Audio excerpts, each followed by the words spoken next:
You know, the first show, we called it a kitchen show at the beginning, was October 15th, 1980. And I'd spent a lot of time getting ready for that show. And I loved the getting ready.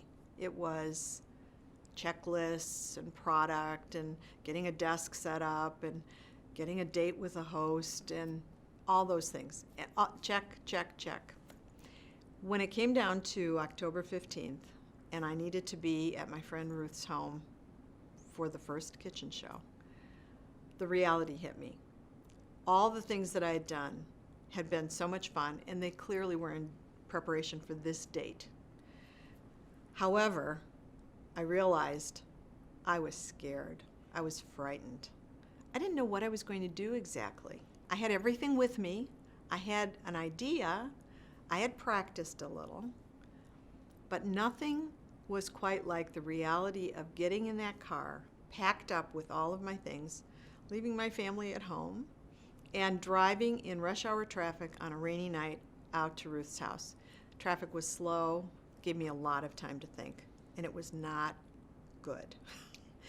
I remember thinking, how did I ever think this idea would work? This is crazy.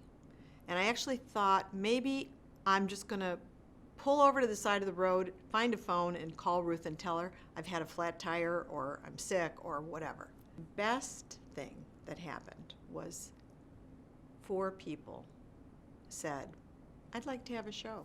When could we do this? They actually came up with their calendars to schedule.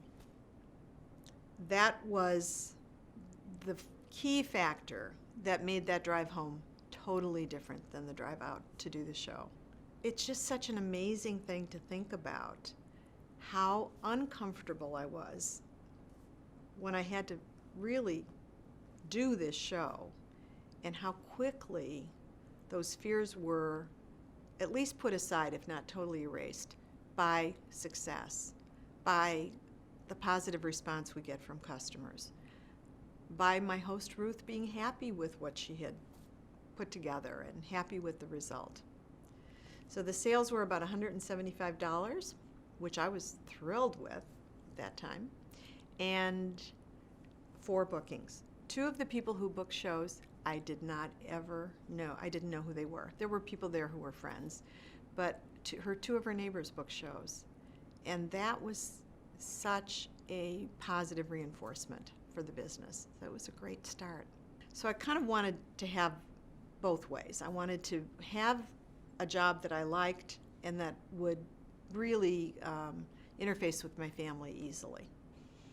So I started thinking about my friends seemed to demonstrate that they didn't like to cook, or they found it to be a real chore. And they also, friends and family, when they would come to my house, I had a very simple kitchen. It wasn't a grand, beautiful, wonderful kitchen. But as in all homes, I think guests often come to the kitchen if there's something going on there. And I noticed that they would say to me, where did you get this cutting board, knife, serving spoon, kitchen shears, things that I used in my kitchen that I thought were pretty basic, matter of fact. And they seemed to say, not only did they want to know what it was, they didn't know where to get it. And they would say, would you just pick that knife up for me? Or one time it was even somebody who said, I don't have a fork like that, you know, a serving fork that you can use to get meat out of the oven, or, you know. And I found it so strange, but I started to realize that there was a pattern here, and that perhaps there was something that I could do around helping people find the basic tools that would help make cooking faster and easier for them, and that would help them enjoy cooking more. Because to me, the tools were always sort of fascinating and helpful in getting cooking done. And I love to cook. So I wasn't sure I could turn them into people who love to cook, but I thought I could turn them into people who could cook more efficiently and better with the right tools. The business really runs very parallel to my training and my interest in healthy eating. Food is powerful. And And sitting down together around the table is powerful. Cooking is more important and more focused on today than it was in 1980.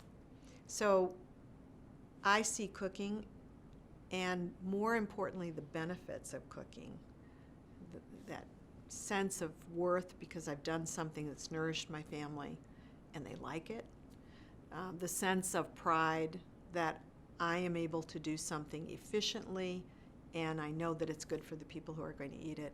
Those are really important values that are going to go on and on and on. You know, one of the things we see happening now is some of these techniques that restaurants use to prepare food are coming more to the forefront and mainstream. And we can be right there with those trends as they evolve and help people see how they can adopt what's best for them and for the people that they serve, friends and family. I think cooking is going to be with us for a long time. And I'm just excited as I think ahead to what will be the innovations that we'll be talking about 10 years from now and 20 years from now. But I also can look back and say that stoneware was something that was cooked on by the most primitive of people long, long ago. So we've certainly evolved it to a more developed state, a more sophisticated product. But I see many, many more of those evolutions to come in terms of cooking, how we cook, how we eat, how we serve people. Pampered Chef is the perfect choice for people who want to have success on their own terms. My hope for this business is that we are able to continue to develop product that is so useful to people that it helps them bring people together around tables all across this country and beyond.